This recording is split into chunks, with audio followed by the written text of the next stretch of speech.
Olá, você que nos acompanha aqui no canal do Instituto Brasil Israel no YouTube. Como em toda sexta-feira, estamos com a jornalista Daniela Kresh para falar sobre os principais assuntos da semana em Israel.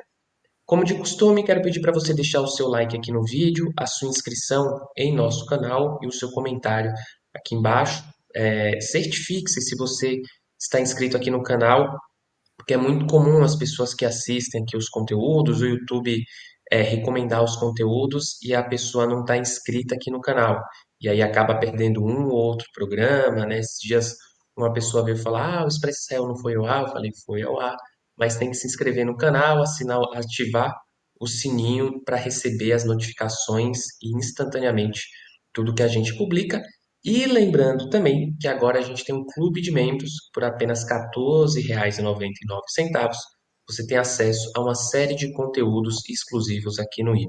Na semana passada, a Dani conversou comigo sobre os ultra-ortodoxos em Israel. Então, se você quiser entender um pouco mais o porquê que eles não servem ao exército e o contexto histórico das comunidades judaicas ultra-ortodoxas, né, e em Israel, a Dani trocou uma ideia lá comigo, e essa semana o Henrique Zimmermann conversou comigo sobre a situação na Turquia. A gente tem acompanhado aí uma série de protestos na Turquia. A gente sabe também que a Turquia é um dos principais atores na guerra civil da Síria, então corre lá para conferir esse bate-papo.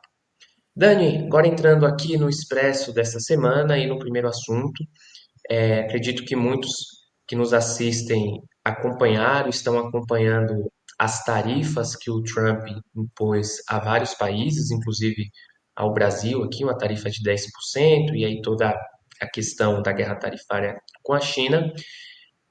E essa semana, o primeiro-ministro de Israel, Netanyahu, correu para a Casa Branca para anunciar a queda da tarifa de 17% imposta por Donald Trump a Israel, mas voltou com o rabo entre as pernas após ser humilhado ao vivo pelo presidente americano. E aí eu queria que você falasse um pouquinho aqui que humilhações foram essas, né? A gente viu o Zelensky e agora o Netanyahu passando vergonha, né?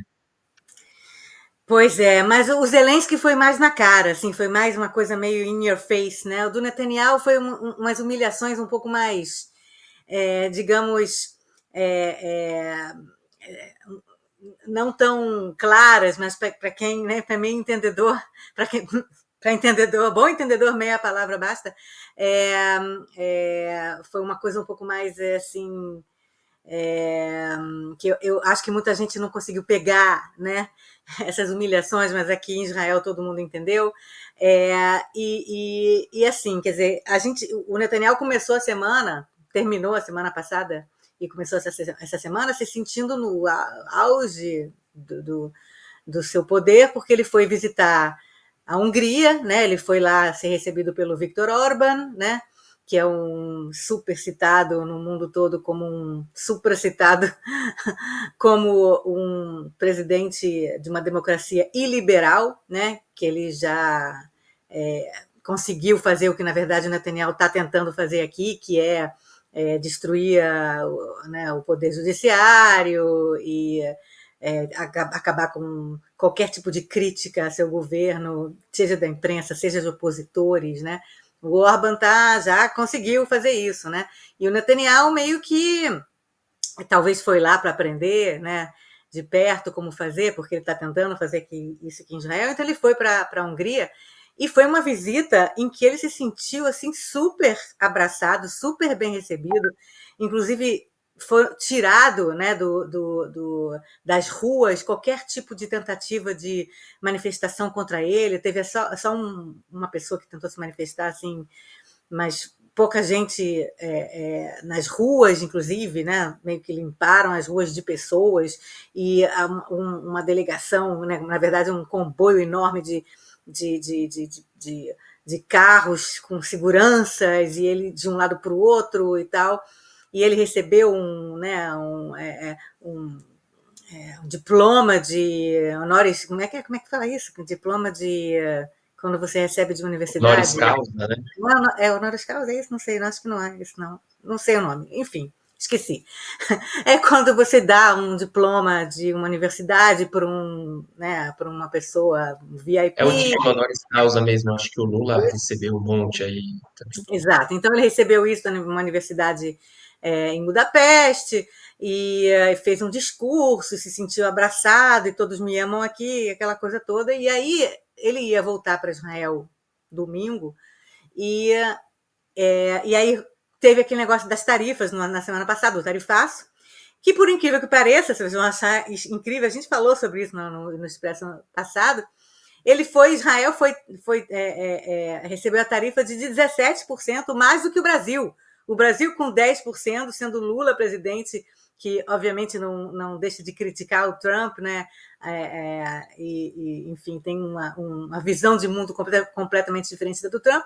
E Israel, amigo, querido amigo, Netanyahu, nosso querido, eu te amo, tal, ficou com 17%. Quer dizer, é amigo, não é amigo, é aliado, não é aliado, puxa o saco do Trump, não puxa. Não interessa, Israel ficou com 17%. E isso foi um absurdo aqui em Israel, as pessoas falando: vem cá, você é amiguinho do presidente Trump para quê? Se você não está conseguindo. É, é, né, você não conseguiu negociar com ele, que um país super aliado, e que você é o aliado, e o presidente Trump, você é amiguinho do presidente Trump, você recebeu uma tarifa, tudo bem, não é uma das maiores, mas também não fica só nos 10% que foram as menores, né? Então, parece que eles tentaram, né, conversar lá na Casa Branca, e no domingo, um pouco antes, receberam, então, o Trump falou: então vem aqui para a Casa Branca, vem aqui. E todo mundo estava pensando, ele ia para lá para negociar esse negócio do tarifaço. Até porque seria ótimo para o Trump isso, porque o que o Trump queria, na verdade, né, o tarifaço agora foi suspenso por 90 dias, né, mas o que ele queria, na verdade, é que houvesse uma fila de governantes do mundo todo indo visitar a Casa Branca para fazer assim para ele, meu querido Marajá, e puxar o saco dele para ver se negociava essas tarifas, né, país por país. O que o Trump queria é isso, uma fila de presidentes, primeiros ministros e reis e rainhas e sheiks fazendo fila na Casa Branca para puxar o saco dele e negociar, né? Quer dizer, então, o Netanyahu, inclusive quando ele foi convidado e foi, né, no domingo, ele falou: eu vou ser o primeiro, eu sou o primeiro a ser recebido por Trump, como se, na verdade, fosse demonstrasse aí como ele é querido pelo Trump, o fato dele ser o primeiro a ir lá puxar o saco do Trump, entendeu? E para o Trump era bom que o primeiro-ministro de Israel fosse lá para meio que puxar a fila, entendeu? Para ver se aí os outros governantes entendem e fazem fila atrás do Netanyahu para negociar. Só que, no final das contas, e aí entra a tripla humilhação do Netanyahu, no final das contas, o Netanyahu não conseguiu negociar nenhuma queda de tarifa. Ele não conseguiu, ele chegou lá, o objetivo era, pelo menos que o Netanyahu disse, né? O objetivo era negociar a queda da tarifa de 17% para 10%, sei lá. E não só voltou sem nenhuma queda de tarifa, como durante a entrevista coletiva que teve no Salão Oval, um repórter israelense perguntou para o Trump: você vai diminuir a tarifa de 17% para 10%? E o Trump na frente do Netanyahu. O Netanyahu não para de ser humilhado na frente do Trump. Não é a primeira vez que o Netanyahu é humilhado na frente do Trump, né? Daqui a pouco eu faço um histórico. Mas esse repórter israelense perguntou isso para o Trump, e o Trump falou: talvez sim, talvez não. Quer dizer, na frente do amigo, colega dele, queridão Netanyahu, ele humilha o Netanyahu dizendo: talvez eu diminua, talvez eu não diminua, né? Quer dizer, o Netanyahu foi lá para isso, teoricamente, talvez, não sei, vamos continuar aqui, que a gente vai chegar à conclusão se foi para isso ou não foi para isso, mas voltando, não é a primeira vez que o Netanyahu tem que fazer cara de, sei lá, como se não tivesse nada Cara acontecendo. de gol contra, como diz meu Cara de tio. aquela cara assim, meio de aquele meio muxoxo, mas que não sai na frente do Trump. Quando o Trump foi, né, voltou ao poder agora em janeiro, o Netanyahu também foi um dos primeiros, talvez o primeiro chefe de Estado que foi lá visitar o Trump, e estavam lá também numa entrevista coletiva no Salão Oval, uma entrevista coletiva absurda, como tem sido todas as entrevistas coletivas com chefes de Estado na Salão Oval, né? E alguém falaram sobre gás, alguma coisa assim, e foi na frente do Netanyahu, que parecia não estar entendendo do que se tratava e não saber, e foi pego de surpresa. O Trump disse, porque nós vamos expulsar 2 milhões de palestinos de lá, vamos fazer uma Riviera Palestina, vamos transformar aquilo lá em não sei o quê. E o Netanyahu com uma cara que deu para ver o olho dele assim abrindo um pouquinho, tipo arregalando, mas não foi muito porque o Netanyahu conseguiu se segurar. Mas tipo na frente do Netanyahu falando uma coisa absurda, uma coisa surreal que não vai acontecer, que não aconteceria. O mundo todo olhando e o Netanyahu tendo que fazer cara de não é comigo, não estou aqui, estou transparente, ninguém me olha, entendeu? Então, quer dizer, já foi uma humilhação aquilo. Agora, de novo, os dois lá sentados, um do lado do outro, e o Trump falando coisas, barbaridades do lado do Netanyahu, e o Netanyahu tendo que fazer cara de ele é meu amiguinho, não vou falar nada, entendeu? Então, essa primeira humilhação foi essa. O Netanyahu não conseguiu baixar as tarifas, na verdade, as tarifas foram todas pausadas, né, por 90 dias na quarta-feira, quer dizer, então 2 ou 3 dias depois dessa reunião, a tarifa, né, em relação a Israel foi pausada, mas como foi todos os outros países, não foi porque o Netanyahu foi lá e negociou isso, não foi. O Netanyahu, na verdade, não conseguiu negociar com o Trump, a parceiro, colega, amigo, aliado, não conseguiu abaixar uma tarifa de 17% para 10%. Aliás, é aleatório esse número de 17% para Israel. Sei lá, a impressão que dá é que os negociadores lá, os assessores econômicos do Trump colocaram no chat GPT, que tarifa a gente faz? Uma coisa aleatória, e o Netanyahu não Tem conseguiu. um fórum do Reddit, que é um fórum, e tem uma trend lá de pessoas criando essa teoria da conspiração aí, de que É? faz sentido o ChatGPT ter recomendado. Não duvido, não duvido nada. Essa foi a primeira humilhação. A segunda humilhação foi quando o Trump, de novo, do lado do Netanyahu, parece que pegando de surpresa o Netanyahu. A gente não sabe, até agora ninguém sabe aqui em Israel se foi de surpresa ou se não foi de surpresa. Na frente do Netanyahu, na entrevista coletiva, dizendo que os Estados Unidos vão começar negociações diretas com o Irã amanhã, sábado, dia 12 de abril. E aí começou a dizer, então, na verdade, né, começou a se falar, na verdade, que essa visita do Netanyahu para a Casa Branca não foi por causa de tarifas, foi por causa do Irã. Agora, o Netanyahu, que a vida inteira, há 20 anos, há 30 anos, o objetivo do Netanyahu, quer dizer, o que mais coisa que ele fala na vida é contra o Irã, contra armas nucleares do Irã. Ele foi, na verdade, quem influenciou, um dos que influenciou o próprio Donald Trump no primeiro mandato dele a sair do acordo que os Estados Unidos e a Europa tinham negociado com o Irã, aquele DCPOA, aquele acordo com o Irã. Os Estados Unidos se retirou do acordo por influência também do Netanyahu. Quer dizer, toda a posição do Trump, pelo menos no primeiro mandato, era não vamos negociar com o Irã, eles só querem enrolar a gente não vai negociar com o Irã. Os Estados Unidos saíram na época do Donald Trump desse acordo, que foi negociado pelo Barack Obama antes, e, é, e o Netanyahu ficou satisfeito naquela época, satisfeito com essa retirada do Trump, falou, viu, minha influência, o Trump saiu do acordo. Tá. De repente, nessa entrevista coletiva, na frente do Netanyahu, o Trump diz: vão negociar diretamente com o Irã. Quer dizer, é o contrário do contrário, é o avesso do avesso do avesso do avesso, entendeu? E de repente ele pega o Netanyahu de surpresa, dizendo que ele vai negociar com o Irã, e fala isso pela primeira vez na frente do próprio Netanyahu. De novo, a gente não sabe se ele sabia, se não sabia. Se ele sabia porque falaram para ele 5 minutos antes. Entendeu? Porque é impossível que não tenha vazado para ninguém, que ninguém aqui de Israel soubesse que o Trump ia fazer isso, entendeu? E aí ele foi, então, novamente humilhado, porque toda a visão política do Netanyahu é a de que não devemos negociar com o Irã, não devemos falar com o Irã, temos que atacar as instalações nucleares do Irã. E tudo que o Netanyahu gostaria e queria, e meio que dava uma certa em seus discursos ele dava uma certa dizia de maneira não muito direta que o Trump é bom que o Trump esteja de volta no poder nos Estados Unidos, porque com o Trump vai apoiar e talvez ajudar Israel nesse ataque às instalações nucleares iranianas, enquanto que o Biden e os democratas nunca fariam isso. Quer dizer, então a posição do Netanyahu era que nós não temos que negociar com o Irã, nós temos que atacar as instalações nucleares, porque não tem como negociar com o Irã é mentiroso, o Irã é enrolador, o Irã nunca vai abrir mão das suas armas nucleares, a gente tem que ir lá atacar e destruir, que nem a gente destruiu as estações nucleares do Iraque, né, na década de 80.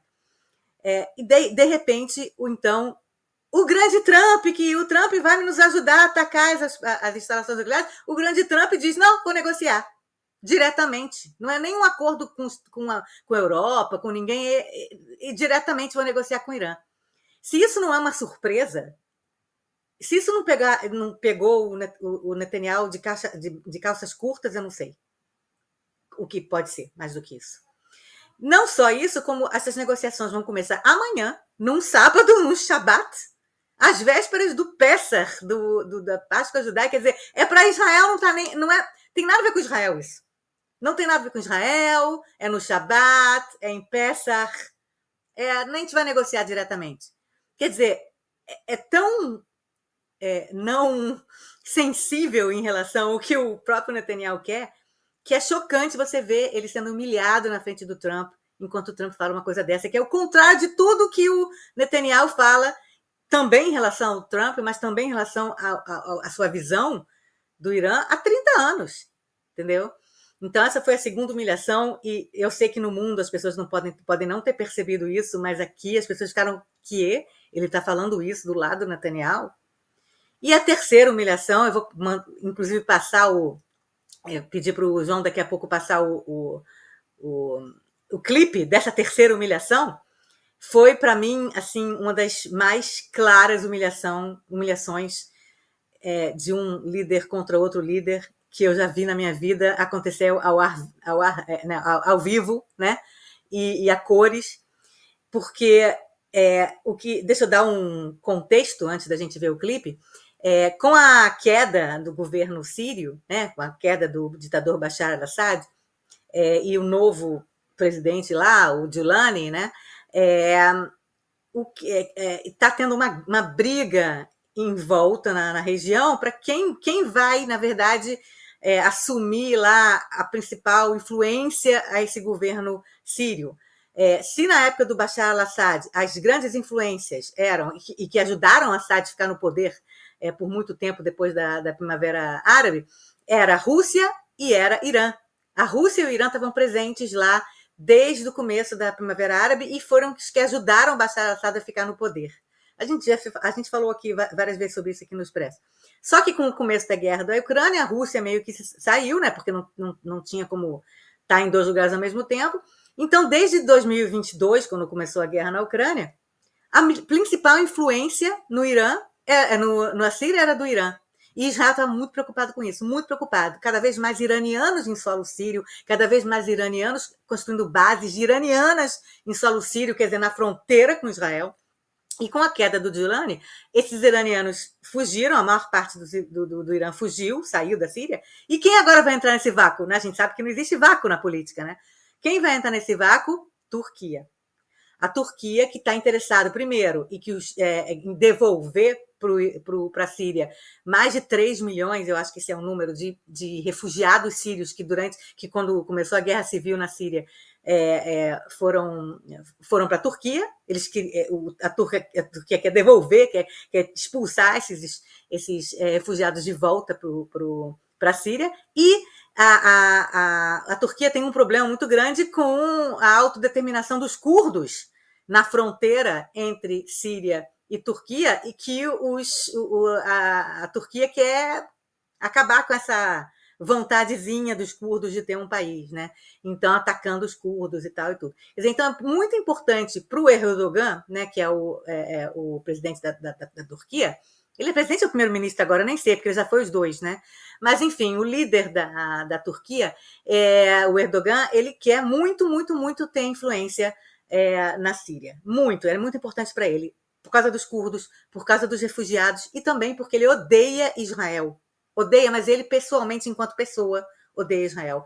Tanto odeia Israel que no discurso de fim de Ramadã do Erdogan, ele falou que Alá tenha, que Alá não sei o quê, que Alá destrua Israel. Esse foi o grande... queridos amigos turcos, no fim desse nosso feriado, que Alá destrua Israel. Quer dizer, então é o quanto o Erdogan odeia Israel. E o Erdogan, então, quer ter bases na Síria, também para quem sabe, de alguma forma, colaborar, né, com quem quer destruir Israel, o próprio Irã. Hezbollah não existe, mas está se reconstruindo, quem sabe também o próprio Hezbollah. Quer dizer, Israel está muito preocupado em substituir Irã por Turquia, lá na fronteira norte, na Síria, né? Então, existe toda uma movimentação agora aqui em Israel em como lidar com isso, né? E talvez os Estados Unidos possam ajudar, aqui a Turquia, na verdade, não seja uma influência tão ruim quanto o Irã, como é que vai fazer isso, tal. Então, tem toda uma negociação que talvez também esse seja um dos assuntos que eles foram conversar, que o Netanyahu foi para Washington conversar. E aí, um repórter, eu vou pedir para o João daqui a pouco passar o clipe, o repórter pergunta, você está preocupado com a influência da Síria, tal, não sei o quê? Lembrando, Erdogan odeia Israel, odeia Netanyahu pessoalmente, Netanyahu odeia o Erdogan. Agora pode colocar o clipe, a resposta do Trump na frente do Netanyahu.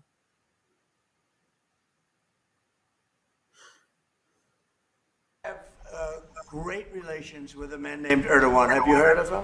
Peraí, volta um pouquinho, volta um pouquinho. Eu acho que você pode colocar as legendas em português. Acho que tem possibilidade de botar a legenda em português.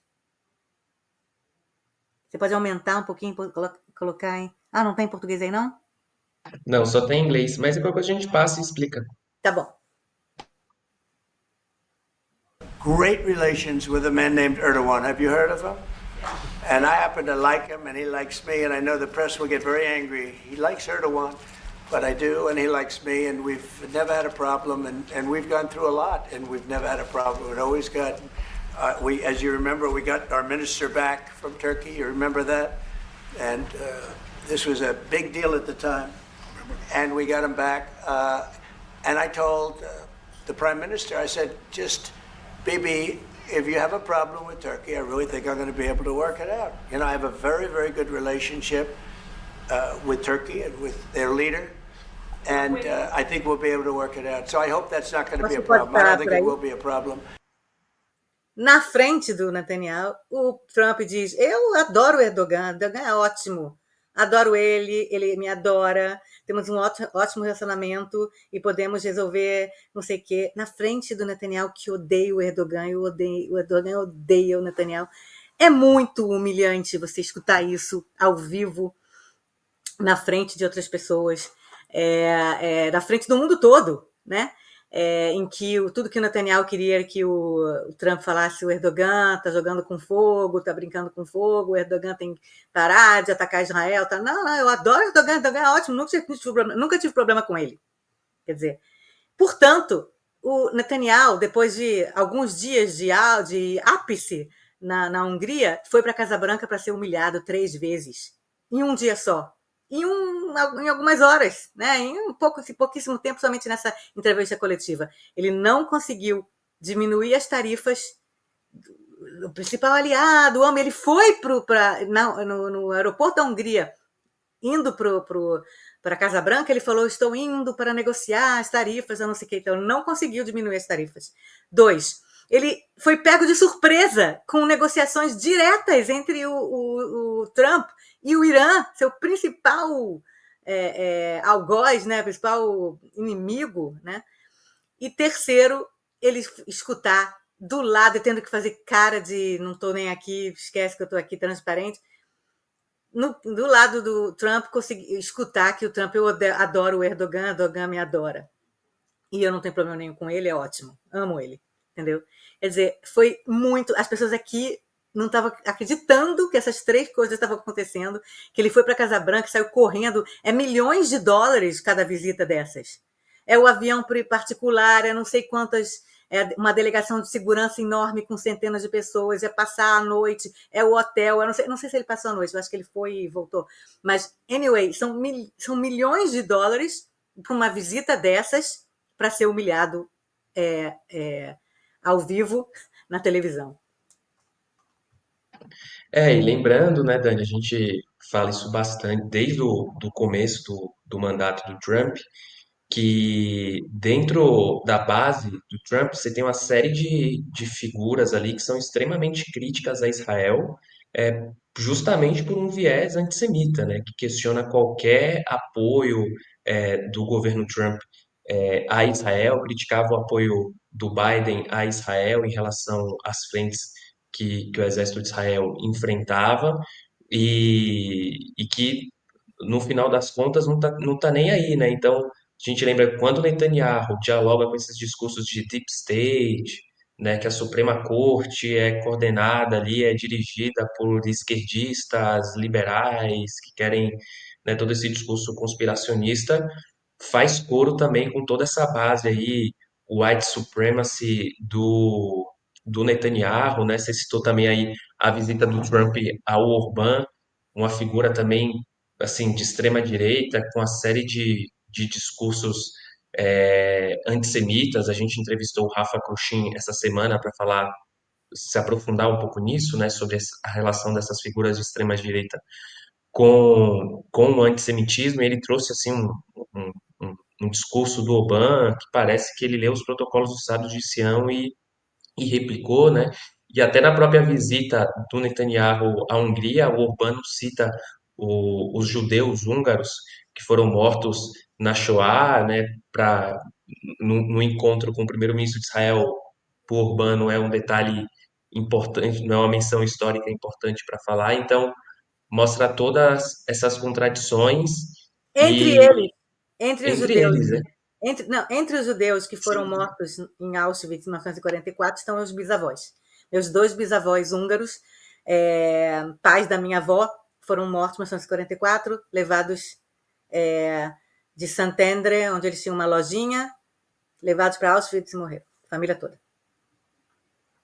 Eu lembrei de você porque justamente a gente, para quem não sabe, eu gosto muito de cultura húngara e a gente já tive essa conversa com a Dani sobre a Hungria. Então, e para quem quiser aprofundar mais sobre isso que a Dani trouxe também, o Erdogan e a situação da Turquia com Israel, lembra a todos vocês que o conteúdo de membros dessa semana aqui no canal com o Henrique Zimmermann, ele comentou, né? Aí a gente tem um programa de quase 50 minutos falando da situação na Turquia, com a Síria e falando um pouco disso, Dani, uma coisa que me chamou bastante atenção foi justamente o discurso do Orbán no Eid al-Fitr, né, que é Idel Fitr.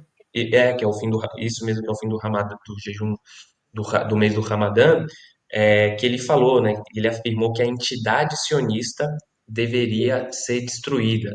E aí ecoa a retórica de todos esses grupos, como o Hamas e o Hezbollah, e com a crise no Irã, né, a disputa aí sobre, vamos dizer assim, a hegemonia política dos muçulmanos no Oriente Médio. Então a Turquia se coloca como o principal ator, fora toda a relação com entidades consideradas terroristas, né? A Turquia recebeu mais de uma vez o Ismail Haniyeh, que é um dos principais, foi morto por Israel no Irã, e foi uma das principais mentes do Hamas e negociador do Hamas. Então, né, na visita do Netanyahu à Casa Branca, né, o Trump falar que o Erdogan é um grande amigo, Grande amigo, adoro ele, nunca tive problema com ele. Na frente do Netanyahu ele diz isso. né, É chocante. e Chocante. aí, né, como você trouxe, o Netanyahu fica com aquela cara De de tacho. desagradável, Cara de tacho. né, daquele sorriso amarelo, como a gente fala aqui no Brasil. Então, com certeza aí essa relação Trump-Netanyahu ainda vem muita coisa pela frente, principalmente nessa guerra tarifária, né, e amanhã, né, hoje a gente grava no dia 11, amanhã, o dia 12, vai ser um dia importante porque começa a valer as novas taxações em relação à China. é onde o Netanyahu, o Trump, né, vai formalizar aí as conversas com o Irã. Então, vai ter muita coisa para falar aqui, como a gente fala desde o começo do mandato Trump, né, Dani? Até uma estratégia também que ele tem de a cada dia ficar ali colocando a notícia, colocando a holofote, porque você esquece a Eu notícia. acho que essa é a única estratégia. Única estratégia. Não tem mais nada que é estratégico. É tudo assim, vou tacar o caos. Caos, entendeu? É o caos e esse é o meu objetivo. E essa na verdade, é muito interessante porque quando começou a campanha eleitoral, o Trump disse que ia concorrer, muitas pessoas de extrema direita aqui, própria direita, o Likud, Netanyahu, ficaram eufóricos com a possibilidade da volta do Trump, sempre com aquela ideia, aquele conceito de que o Trump vai fazer tudo o que eles querem e vai deixar Israel fazer tudo o que quer. E que, na verdade, você tem que ter muito cuidado com o que você deseja, né? Porque você deseja o quê? Que um presidente como o Trump, absolutamente instável, que não tem lealdade a ninguém a não ser a ele mesmo, que não tem nenhum tipo de estratégia diplomática que pode ser chamada de diplomacia. Um cara como esse não vai pensar em Israel nas tarifas, não vai pensar em Israel em relação ao Irã. Tudo que interessa a ele é ele. Ele, inclusive, agora em maio, parece que ele vai à Arábia Saudita, uma coisa assim, e que talvez o objetivo seja, quem sabe, continuar os acordos de Abraão, que foi o grande ápice do primeiro mandato dele em relação ao Oriente Médio, realmente foi excelente. A gente tira o chapéu nessa questão dos acordos de Abraão. E tudo que o Trump quer é que a Arábia Saudita entre nos acordos de Abraão, que seria, na verdade, um game changer para o Oriente Médio, realmente seria. Mas, para isso acontecer, o Trump, ele parece aquela criança que tem ADD, como é que fala isso? Que tem déficit de atenção. Tipo, Isso, por exemplo, TDAH. TDAH, déficit de atenção. Tipo assim, ele deu para essas conversas com o Irã, ele falou assim: 2 meses. A gente vai conversar por 2 meses. 2 meses? 2 meses para o Irã, que tem uma outra noção de tempo de negociação, de não sei. 2 meses, assim, 2 minutos. Tipo, em 2 meses você não negocia com o Irã. Uma coisa assim como né, o plano né, estratégico de ter armas nucleares. Você não negocia em 2 meses com o Irã. Então se desfaz dessas armas e dessas centrifugas e não sei o que em 2 meses. É impossível. E a gente sabe que daqui a 2 meses vai surgir algum outro assunto, e aí o Trump vai passar para outro, né, vai priorizar uma outra coisa, vai não sei o que, não sei o que. Quer dizer, é tudo muito, vou jogar o negócio por, sei lá, algum tempo, depois vou passar para um outro. Quer dizer, o medo que Israel tem, e com razão, é que essas negociações sejam tão absurdas e tão rápidas, e ele queira colher frutos tão rapidamente, que ele pode negociar um acordo péssimo para Israel com o Irã. Ele pode negociar um acordo que seja muito ruim para Israel em termos da capacidade do Irã de ter uma arma nuclear. Ou ele pode, na verdade, ser ludibriado pelo Irã, que vai tentar fazer negociações indefinidas, ganhar tempo. Quer dizer, é muito ruim quando você tem um presidente instável, que não tem aparentemente uma estratégia clara e definida, e você acha que ele é leal a você, ele acha que ele é leal aos seus aliados. E ele não é leal aos seus aliados. Portanto, eu acho que Israel, acho que esse pessoal que foi a favor, né, do Trump, que ficou eufórico com a entrada do Trump, está começando a perceber que eles não têm um aliado na Casa Branca. Eles têm um líder absolutamente errático e instável, que às vezes pode ajudar, mas às vezes pode cometer algum erro terrível que pode ser pior para o país, né? Então, é terrível, mas eles, na verdade, desejaram tanto algo que, na verdade, eles podem até agora estar se arrependendo desse desejo tão grande da entrada do Trump na Casa Branca. É contraditório o tempo todo, né? Que é próximo ao Putin, e aí a gente sabe que a Rússia, né, financia e dá armas a muitos grupos terroristas que atacam Israel, então né, a gente vê cada vez mais analistas de relações internacionais falando que a gente está navegando com Trump agora em águas, né, que a gente, né, em Não mares sabemos intensos ali. navegar. Que a gente não, igual você falou, não sabe se ele, né, vai falar que o Erdogan é um amigo ou se vai ajudar Israel a combater o Hamas em Gaza, assim, sabe? Então, e libertar os reféns, que eu acho que é a coisa mais importante nesse momento, né? E Dani, falando em reféns em Gaza, queria entrar no segundo assunto aqui do Expresso e falar um pouquinho sobre a situação interna em Israel. Como de costume, uma semana muito agitada aí em Israel, né? Tem questão da Suprema Corte, dos reservistas contra o governo. Eu queria começar por aí, que centenas de reservistas das Forças Aéreas e da principal unidade de inteligência do Exército escreveram cartas abertas ao governo exigindo a libertação dos 59 reféns que ainda estão em Gaza, mesmo que isso signifique o fim da guerra. E eu queria saber, Dani, como é que foi a repercussão dessa carta aí em Israel, né? Porque, sim, são dois braços das Forças Armadas israelenses que são muito importantes, né? A Força Aérea e a Unidade de Inteligência. Pois é, antes de falar desse assunto, eu quero só dar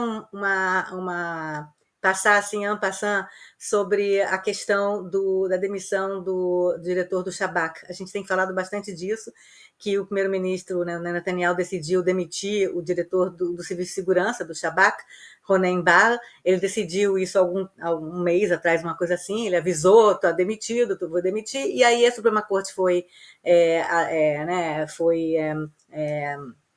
entrou na questão, porque foi, como é que fala, quando ela foi provocada, né, para entrar na questão, e essa semana teve, então, a audiência na Suprema Corte, em que os juízes importantes diriam se concordam que o Netanyahu tem o direito de demitir o diretor do Serviço de Segurança, porque o Serviço de Segurança não é parte do governo, né? O Serviço de Segurança ele faz o que o governo manda, né? Como, né, o soberano, mas ele não é parte do governo. Quer dizer, o Netanyahu teria ou não teria, não o Netanyahu, o governo pode ou não pode, a coalizão de governo pode ou não pode demitir o diretor do Shabak? Pode, mas tem que dar motivos muito concretos, muito sólidos para essa demissão. E o motivo que o Netanyahu deu para essa demissão é: eu não confio nele. Isso não é um motivo sólido, né? Então, isso foi desconversado na Suprema Corte e houve, então, uma audiência que foi horrível. Foi horrível para a democracia israelense, para a política israelense, para a sociedade israelense. Foi um circo, foi sei lá, uma feira livre, aquilo lá, de gritos e berros e pessoas berrando e gritando, e dentro da própria, né, lá onde estava acontecendo a audiência, tanto que o presidente da audiência, que é o presidente da Suprema Corte, ele parou a sessão e ele falou: a gente vai continuar a portas fechadas, porque não tem condição de continuar publicamente dessa forma. Agora, teve famílias enlutadas, né, famílias do 7 de outubro enlutadas, que foram lá para gritar com o diretor do Serviço de Segurança, porque eles consideram que o Serviço de Segurança de Israel falhou no dia 7 de outubro, porque não previu o dia 7 de outubro. Eles têm razão. O próprio diretor do Serviço de Segurança, o Ronen Bar, falou: eu me responsabilizo, eu não vou terminar o meu mandato, eu vou sair como chefe de serviço de segurança, porque eu sei que eu cometi erro, it's on me, eu me responsabilizo. Só que as famílias foram lá brigar com ele, berrar com ele. Agora, o problema é quando, além de famílias e pessoas, né, enfim, que estão com os nervos à flor da pele, com as emoções à flor da pele e com razão, quem começa a gritar é parlamentares histéricos que estão lá amando do primeiro-ministro, e a gente sabe que estão lá amando do primeiro-ministro, para humilhar não só o diretor do Serviço de Segurança, mas também com a própria Suprema Corte. Berrar contra a própria Suprema Corte e berrar contra o diretor do Shabak, que estava lá, atrapalhando uma sessão da Suprema Corte. Quer dizer, tipo, não estão nem aí para a Suprema Corte, não se importa que a Suprema Corte tenha que fazer o seu trabalho. Foi provocada, está fazendo uma sessão para checar um assunto Não, nós vamos impedir que essa sessão aconteça, porque nós nem reconhecemos que a Suprema Corte faça algum trabalho que vale a pena, ou que o valha, né? Então, é um absurdo a quantidade de sujeira que sai da boca de certas pessoas. E a principal é uma parlamentar que tem problemas mentais, eu digo isso, eu, Daniela Cresce, minha opinião, precisa muito ver um psiquiatra, chamada Tali Gottlieb, que ela é do Likud, obviamente, uma das adoradoras do rei Bibi, e ela, obviamente, todo mundo sabia que ela ia fazer isso, porque ela sempre faz isso, ela foi lá gritar. Eu não sei de onde que ela tem, ela deve tomar muito remédio para a garganta, alguma coisa assim, porque ela consegue gritar as besteiras, e ela fala numa rapidez louca, ela tem problemas mentais mesmo, tá? Minha opinião, estou aqui, não é a opinião do Ibe, é a opinião do Ibe. É a minha opinião, Daniela Cresce, ela tem problemas mentais. Então, ela gritou lá, eu não vou passar, eu fiquei pensando 1000 vezes em passar algum clipe dela gritando, porque é tão... Embrulha o estômago. Eu não sei se alguém está comendo nessa hora, para de comer, porque embrulha o estômago. A mulher é completamente descompensada. E aí eu resolvi mostrar só então um clipe dela sendo retirada, porque depois ela ficar horas, minutos berrando, finalmente o presidente da Suprema Corte, que é um cara muito sério, octogenário, um juiz tal, né, muito calmo, ele finalmente falou, podem tirar ela aqui do plenário, né? E ela falou, não vou sair. Então eu queria que você passasse aí esse auge do absurdo que é esses políticos que estão hoje, infelizmente, do parlamento israelense. לא, לא יוצאת, לא יוצאת, אני לא יוצאת, אני לא יוצאת, אתם לא תוציאו אותי בכוח, אתם לא תוציאו אותי בכוח, תתביישו לכם שאתם עומדים נגד על הוצאה של חברת כנסת, תתביישו לכם שאתם עומדים נגד, תתביישו לכם, אתם תוציאו אותי בכוח. Bom, eu não sei se alguém passou mal, desculpa, tá? Mas essa mulher, ela não é a primeira vez, nem vai ser a última que ela vai berrar assim. Ela sempre diz, eu posso, porque eu sou parlamentar, eu tenho, como é que é? Não é anistia, como é? Imunidade, eu posso falar o que eu quiser. Não pode falar o que quiser, atrapalhar uma sessão da Suprema Corte. Tipo, por causa dela, a sessão não pôde começar por muitos minutos, ou sei lá, entendeu? Quer dizer, então ela... realmente é nojenta, e ela fala o tempo todo, não vou sair, não vou sair, não vou sair, e aí tiram ela à força, ela fala, vocês, não sei o quê, eu sou uma parlamentar, enfim, descompensada. E, obviamente, aquele programa que eu adoro, que é o Terra Maravilhosa, o Eretz Nederet, fez uma sátira desse momento, que é como se a própria essa Tali Gottlieb, que aparece o tempo todo nesse programa de sátira, porque ela fazem... piada dela, todos os programas, né? Aparece ela num momento sátira dessa expulsão dela da Suprema Corte.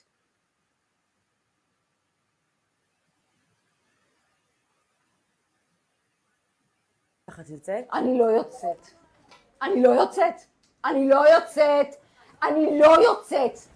אני לא יוצאת, אני לא יוצאת, אתם לא תוציאו אותי בכוח, אתם מוציאות אותי בכוח, אני לא יוצאת, אני מוצאת בכוח, אני בכוח מוצאת, אני לא יוצאת! A sátira, ela tá lá se maquiando, porque ela se maqueia, parece, sei lá o que ela põe na cara, parece uma pasta branca.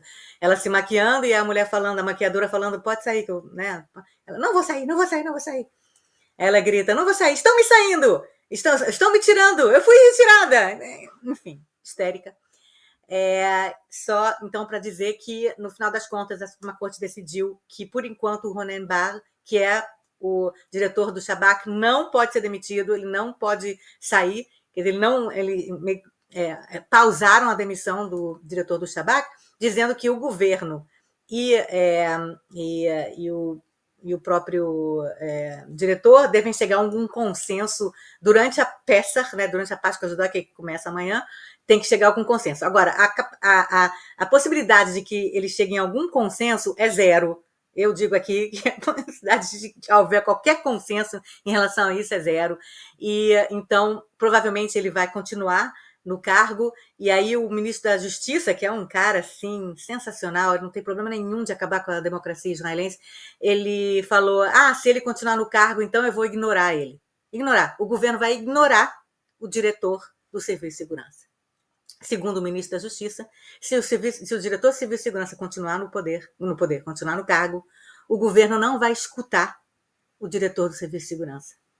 Isso é um perigo para o país, que precisa escutar o que diz o Serviço de Segurança, o que diz o Exército, o que diz, né, os líderes do estabelecimento de segurança.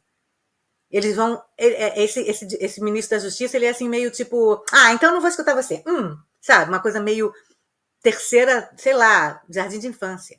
Jardim de infância. É assim que esse governo se comporta, como se estivesse no jardim de infância.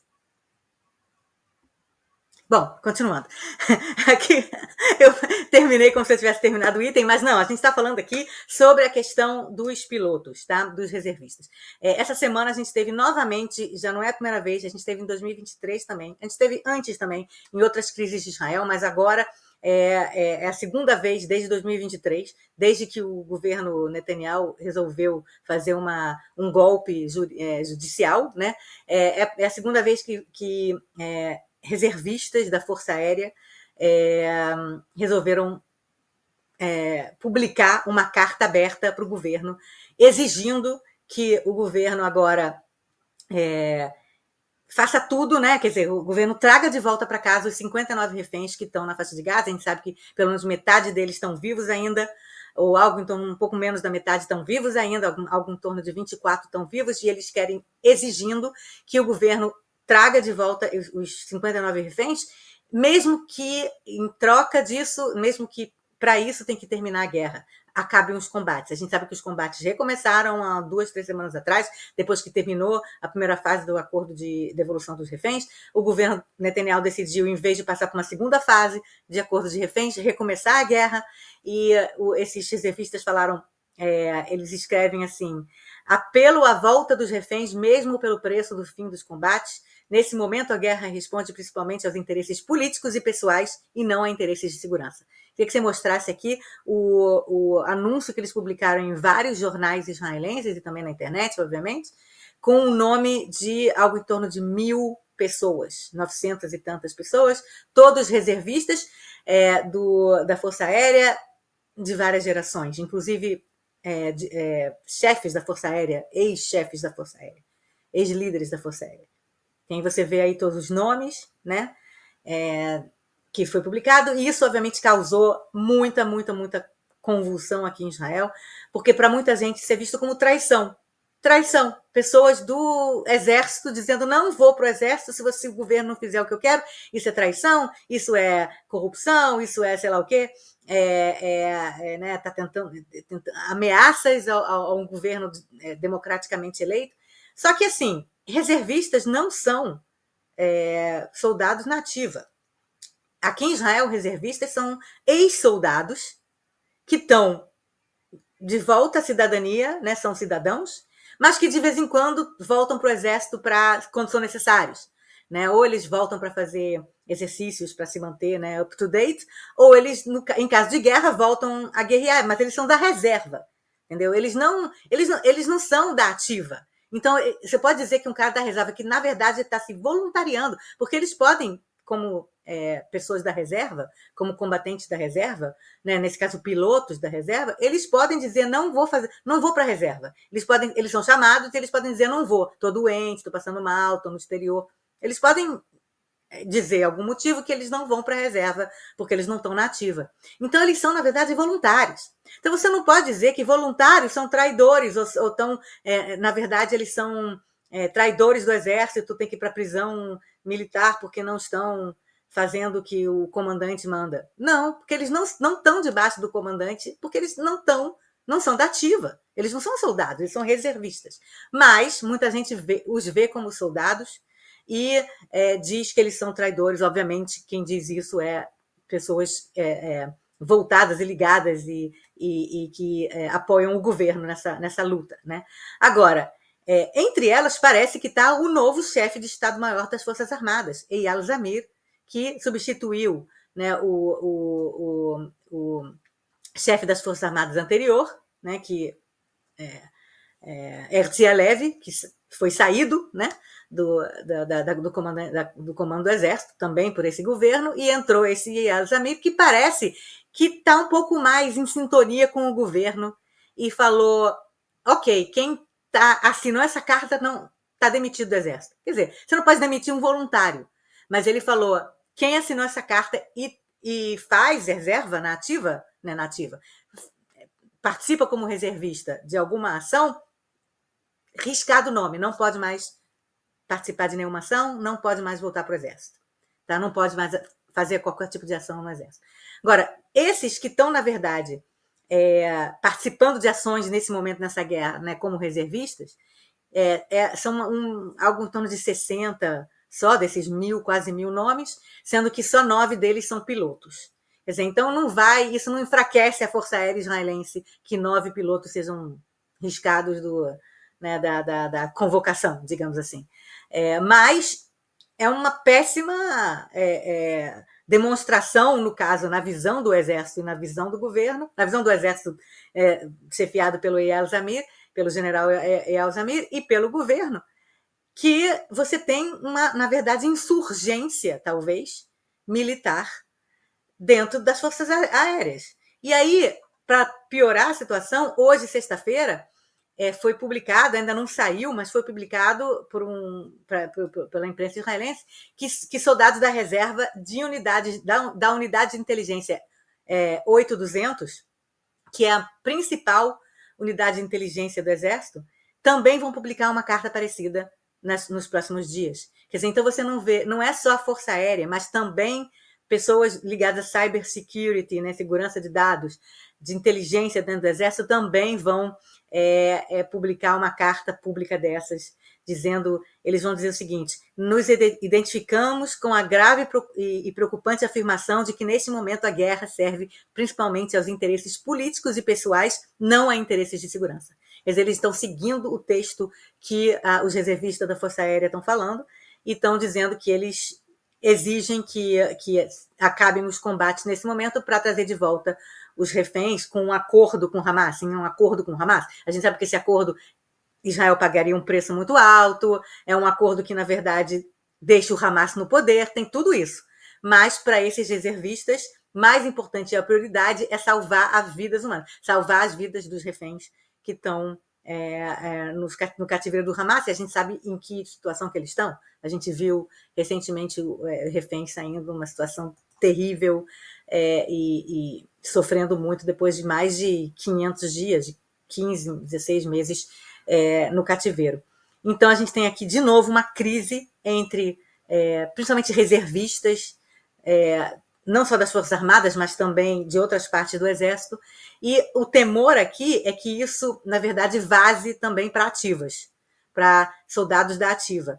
E, por um lado, tem gente que culpa esses reservistas e talvez soldados da ativa por uma visão de enfraquecimento do Exército que pode afetar os inimigos de Israel em volta de Israel, que digam, olha só, o exército israelense está fraco, está na hora de atacar, que foi, na verdade, uma das coisas que motivou o Hamas a fazer o 7 de outubro de 2023. Uma percepção de que o Israel como democracia e Israel como poder militar estava enfraquecido.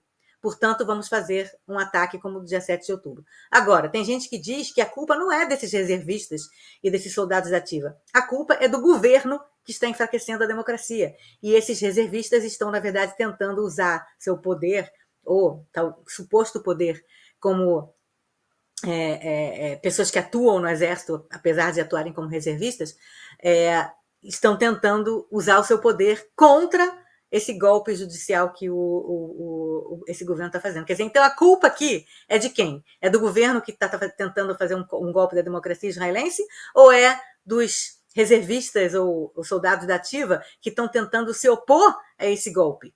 Né? Cada um, obviamente, diz uma coisa. Se você é a favor do governo, você diz a culpa é dos reservistas e dos soldados. Se você é contra esse governo, fala a culpa do governo. Situação muito delicada, 553 dias de guerra, no dia que a gente está gravando esse episódio aqui do Expresso. A gente recebeu também essa semana, nossa querida colaboradora aqui do IB, a Revital Puleg, mandou um relatório do Fórum das Famílias dos Reféns, um relatório médico que mostra a situação, né, de saúde dos reféns em cativeiro. É assim, é triste, é de cortar o coração. Então, a continuidade, né, da guerra aí em Israel sem um acordo de devolução dos reféns, e essas notícias aí que voltam, os relatos dos reféns, que falam que quando o Netanyahu fala alguma coisa em Israel, né, a tortura, a violência aumenta. Então, a gente vê outros setores, outras áreas, né, o setor de tecnologia sempre se posicionando, né, Dani, muito forte aí pelo acordo dos reféns, e agora os militares da reserva, né? E aí quebra muito aquilo que a gente fala, que vê o exército de Israel como uma instituição, né, ali quadrada, conservadora, e uma das experiências que eu tive assim mais interessantes, que eu diria, foi que eu fui numa manifestação e tinha assim um grupo eu acho que tinha quase 100 pessoas de veteranos da guerra do Yom Kippur, pedindo um acordo de cessar-fogo, assim, com camisa lá, eu lutei na guerra, até entrevistei, conversei com um senhor lá, que mostra o lugar social, né, que o exército de Israel tem aí né, de debater mesmo as É, questões o internas. exército aqui é considerado guardião da democracia, não guardião do governo. O exército é considerado aqui guardião da democracia. Não é que nem a ideia que a gente tem no Brasil, principalmente depois do Bolsonaro, que o exército está lá para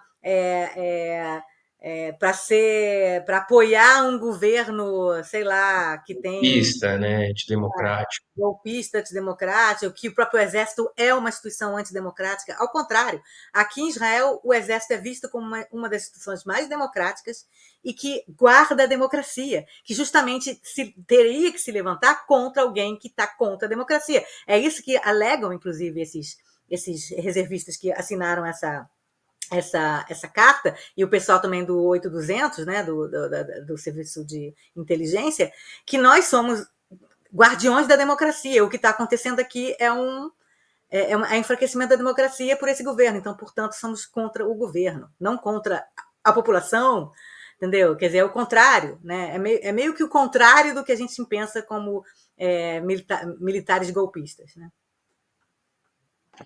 Inclusive ontem, né, até comentando aqui, é o exemplo disso. Dois torcedores no Chile, no jogo entre Colo-Colo e Fortaleza, foram mortos pela polícia, e o exército foi no hospital assediar e agredir a família, assim. Então, né, buscar ali os familiares das vítimas. Então, mostra um pouco da diferença da América Latina, né, que tem uma um vasto histórico de golpe, e das Forças Armadas em Israel. E Dani, para a gente finalizar e puxando esse gancho dos reféns, né? Parece que teve uma jovem ex-reféns que sofreu um ataque de haters, né? Por incrível que pareça, aí essa jovem ex-refém israelense de apenas 20 anos foi atacada e ameaçada dentro de Israel por fanáticos do Netanyahu. Isso porque ela ousou criticar o primeiro-ministro, né? Então, foi isso mesmo, ela falou, criticou, e aí a fanbase do Netanyahu foi lá, fazer, né, ataque virtual. Que situação, hein? Pois é, novamente, quando a gente pensa que não podia ser pior do que essa parlamentar com problemas mentais, a gente vê que a sociedade israelense está chegando num ponto. Eu até traduzi para português uma entrevista do ex-presidente da Suprema Corte israelense, Aaron Barak, falando sobre como que ele tem medo que Israel desbande para uma guerra civil, né? E aí a gente vê esse tipo de coisa acontecendo, que é uma proto-guerra civil virtual, né? Que espero que nunca cheguem aos finalmente, né? Mas que é muito preocupante. Uma menina de 20 anos que foi sequestrada pelo Hamas quando tinha só 18 anos, tinha acabado de entrar para o exército. Ela foi sequestrada porque ela estava numa base do exército bem na fronteira com a faixa de Gaza, e ela e várias outras meninas foram sequestradas. Ela foi libertada depois de acho que foi 14 meses, algo em torno de 14 meses, ela foi libertada, depois de passar mais um ano na mão dos terroristas sádicos e, sei lá, eu ia falar uma palavra, mas não vou falar, mas sádicos do Hamas. Ela estava junto com a Karina Ariev, a Daniela Gilboa, com a Naama Alevi, com a Gam Berger, e ela foi libertada em fevereiro. E, em vez de ser das pessoas celebrarem essa menina de agora 20 anos, que foi inclusive muitas histórias sobre a bravura dela estão saindo por outros reféns que foram libertados depois. Eu vou falar o nome dela, que a gente não falou o nome dela até agora. O nome dela é Liri Albag, ela tem 21 anos agora, ela está sendo celebrada como, inclusive, uma heroína com muita coragem por outros reféns que saíram do cativeiro do Hamas, falaram de como ela era a bravura dela, como ela falava com os sequestradores sem medo, e ela inclusive, uma outra refém disse que ela salvou a vida dela, porque ela falou para os algozes que essa outra pessoa que estava sendo torturada, uma outra mulher que estava sendo torturada, de cabeça para baixo, torturada, e a Liri Albag falou, mas ela não é soldada, parem de torturar. E os caras tiraram ela do pau de arara, porque a Liri Albag foi lá e enfrentar os caras. Quer dizer, então ela é uma heroína, essa menina de 20 anos. E, em vez de todo mundo celebrar ela, obviamente, os fanáticos, que é um percentual pequeno da sociedade israelense, pequeno, mas que fala muito alto, né? Que fala aquelas que são né? Que tem uma voz muito alta, começaram a atacar ela na internet.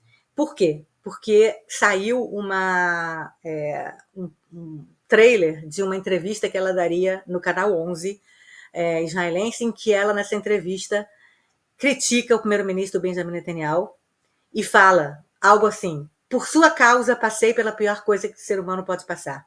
Você é culpado, precisa consertar o que você fez. Você tem que pedir desculpas. Quer dizer, ela está dizendo que o Netanyahu é um dos responsáveis e que tem que se responsabilizar pelo que aconteceu no 17 de outubro, pela falha que ele cometeu, né, como primeiro-ministro naquele momento, pelo 7 de outubro, assim como outros. Inclusive, depois ela fala também de outros líderes naquele momento, né, pessoas do alto escalão militar também, tal e tudo. Mas ela diz que ele é responsável, um dos responsáveis pelo que aconteceu, pelo pior momento da vida dela, né? E aí, por causa disso, porque ela falou isso, ela começou a ser atacada nas redes sociais, de pessoas dizendo: que pena que você saiu do cativeiro, você deveriam mandar de volta você para o cativeiro. Por causa disso, por causa de pessoas como você, que tem que continuar a guerra e todos os reféns têm que morrer. Você tem que morrer. Coisas assim, para uma menina de 20 anos, que tinha acabado de entrar no exército, que foi sequestrada. Inclusive, queria que você colocasse a foto do momento do sequestro dela, junto com aquelas amigas dela que eu falei, Karina Ariev, Daniela Gilboa, Naama Alevi e Adam Berger. Esse foi o momento em que ela foi sequestrada, de pijama, às 6h30 da manhã. Elas foram feridas, né? Elas estão com sangue saindo, inclusive, e os sequestradores botaram uma foto do líder do Hamas, Ismail Haniyeh, atrás delas e colocaram a foto delas. E a Liri Albag é a última, que está no fundo, com um cobertor mais preto. E ela, então, começa a receber esse tipo de hater na internet, que já é um absurdo. Inclusive, a família pediu para tirar esse trailer da entrevista dela do ar. Eu não sei nem se vai sair, vai ter a entrevista ou não vai ter, ou sei lá. E aí, foi 1 ou 2 dias das pessoas chocadas com esses haters. E aí, a Liri Albag, que é super corajosa, é uma menina que eu adoraria que ela fosse a primeira-ministra de Israel, entendeu? De tão corajosa que essa menina é, e tão boa cabeça que ela publicou um textão no Instagram. Eu não consegui ver o textão todo no Instagram, mas eu tenho o texto. Eu peguei só um clipe, um print screen aqui de um jornal do Israel Hayom, que pegou o textão dela, colocou assim, publicou o textão dela. E eu queria ler para vocês o textão que ela publicou em hebraico, vou ler em português, tradução, respondendo aos haters, tá? Ela escreveu assim, ela tem 20 anos, tá? Depois, passou 1 ano e 2 meses no cativeiro do Hamas. Ela escreveu assim, eu li os comentários, eu li as ameaças que recebi, os xingamentos, e eu estou com medo. Não tenho medo das reações em si. Não tenho medo de encontrar uma das pessoas que me responderam dessa forma. Tenho medo do que nos tornamos. Desejar que alguém seja refém? Eu não desejaria isso aos meus haters. Criticar o meu peso? Isso me lembra os terroristas que riam de mim, que faziam questão de me lembrar todos os dias que eu era gorda. Prometer a minha morte e vingança? Desejem isso ao Hamas e aos nossos inimigos, não para mim. E tudo isso para quê? Porque eu disse que foi o primeiro-ministro responsável pela falha do 7 de outubro? Não é que eu tenha usado termos políticos, porque eu não entendo de política. E sim, todo o escalão de segurança, o Shin Bet, o Shabak, chefes do sistema de segurança, etc., também são culpados. Não se preocupem, eu disse isso a eles pessoalmente em reuniões. E claro, em primeiro lugar, o Hamas é que é o culpado pelo pesadelo do país. Não esquecerei essa organização terrorista, nem por um momento. E pessoalmente quero me vingar dela. O Hamas é o inimigo. Não imaginei que receberia tais reações de pessoas em Israel. E sabe o que é mais difícil? Que essa divisão é pior que os nossos inimigos. Não é assim que se vence. Temos guerras mais importantes para travar. Há vidas humanas a serem perdidas. Vocês não têm ideia de quanto eu aprecio os soldados do Exército e o pessoal das Forças de Segurança. Quanto aprecio os soldados que estão feridos de corpo e alma. Vocês não têm ideia de quanto eu sofro por cada soldado ou cidadão que morreu na guerra pelo nosso país e pelos reféns. A todas aquelas pessoas que me responderam com coisas desprezíveis, insensíveis e desumanas, é uma pena que isso seja o que será escrito sobre você no dia do julgamento. É melhor que você use o tempo em orações e ações pela paz do país, pela paz dos soldados das Forças de Defesa de Israel e do pessoal das Forças de Segurança e pelo retorno de todos os reféns. Seria melhor direcionar esse veneno para o Hamas, o Irã, o Hezbollah e centenas de outros inimigos que temos. Vamos lutar contra nossos inimigos e não uns contra os outros. Vocês nunca vão entender o que passamos lá. E eu não quero que vocês entendam. Desejo a todos nós muita saúde física e mental, uma vida feliz e sucesso. Am Israel Chai. Que o povo de Israel viva.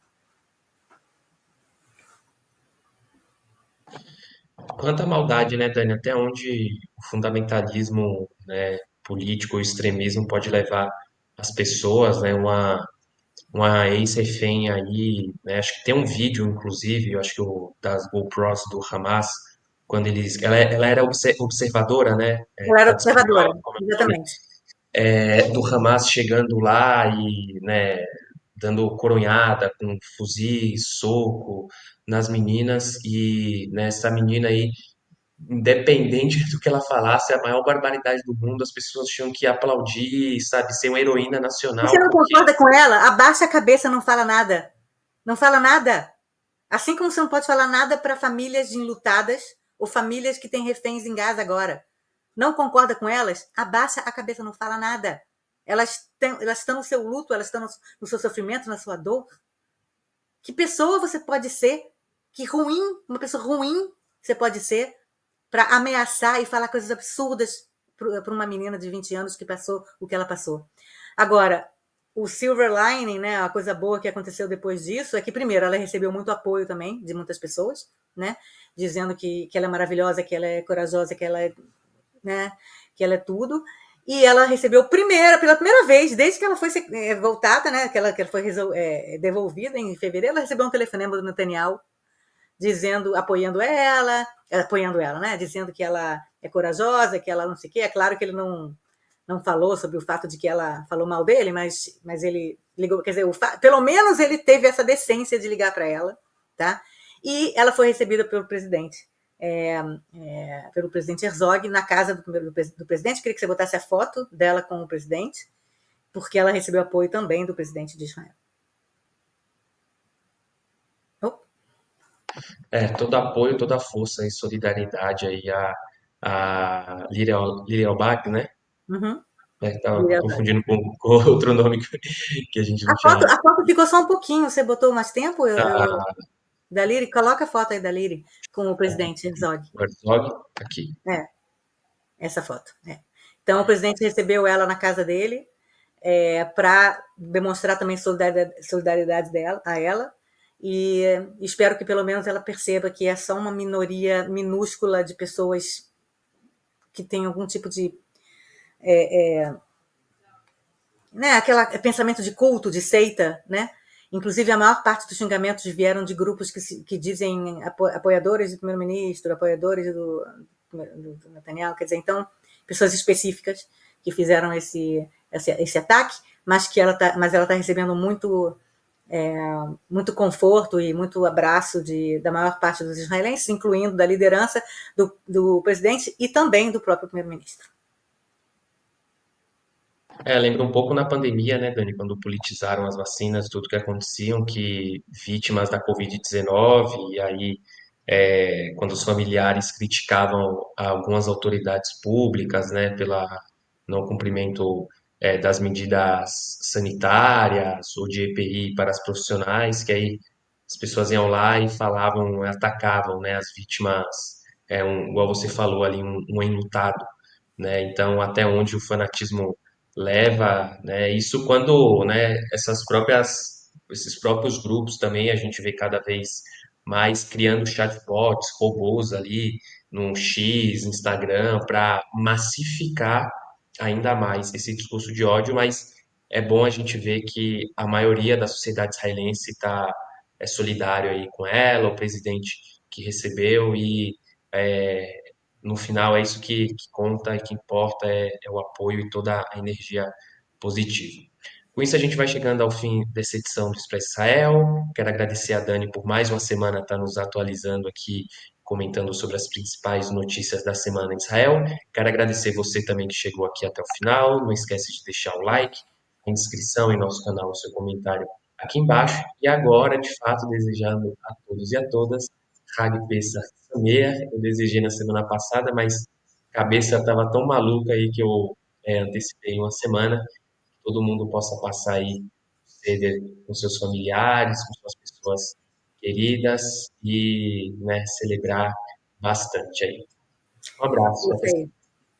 É isso aí, pessoal. Hag Sameach, boa Pessah, boa festa de Pessah, né, que é a Páscoa judaica, e que vocês consigam, apesar de tudo que está acontecendo em Israel e no mundo todo, no mundo judaico também, então, principalmente aí na diáspora, que vocês consigam se reunir com a família de vocês e agradecer por estarem lá, por estarem junto com as famílias, nesse momento, né, em comunhão, e obviamente peço para que vocês pensem, ou talvez deixem um lugar, uma cadeira vazia, em homenagem aos 59 reféns que ainda estão em Gaza. Eu vi no Instagram também uma cadeira e uma taça de vinho também. Uma a mais, né, que a gente coloca do Eliarco, da Miriam, e Eliyahu aí Navi, coloca duas, uma para o Eliyahu Navi, para o profeta Elias, né, que a gente sempre coloca, e o outro para o refém, em homenagem ao refém. é isso, pessoal. Um abraço até sexta-feira que vem. Tchau, tchau.